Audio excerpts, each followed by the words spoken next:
আজ ছিল শ্রাবণ মাসের শেষ সোমবার। সকাল থেকে দিনটা ভালো থাকলেও বেলা বাড়তেই বৃষ্টি শুরু হয়েছিল। সকাল সকাল ঘুম থেকে উঠে স্নান সেরে নিয়েছিলাম।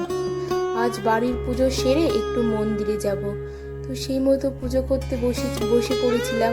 ঠাকুরকে প্রথমে পঞ্চামৃত দিয়ে একে একে অভিষেক করিয়ে ভালোভাবে পরিষ্কার করে ফুল বেলপাতা সাজিয়ে দিলাম।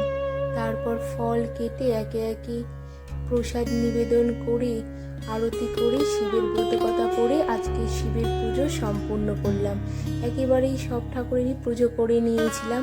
জানো তো, শিবকে কিছু জিনিস নিবেদন করতে হয় না, যেমন তুলসী পাতা, কেতকী ফুল, শঙ্খ করে জল, এইগুলোই। এর জন্য বিভিন্ন অনেক কারণ আছে। তোমরা প্রভুকে ধুতরা, আকন্দ, অপরাজিতা, সাদা ফুল এইসব অর্পণ করতে পারো। তিনবার ওম নমঃ শিবায় মন্ত্র বলে বেলপাতার গঙ্গা জলে অভিষেক করলে প্রভু তাতেই সন্তুষ্ট। তোমরা ভিডিওটা শেষ অবধি দেখতে থাকো এবং ভিডিও শেষে অবশ্যই জানিও আমার পুজো তোমাদের কেমন লাগলো।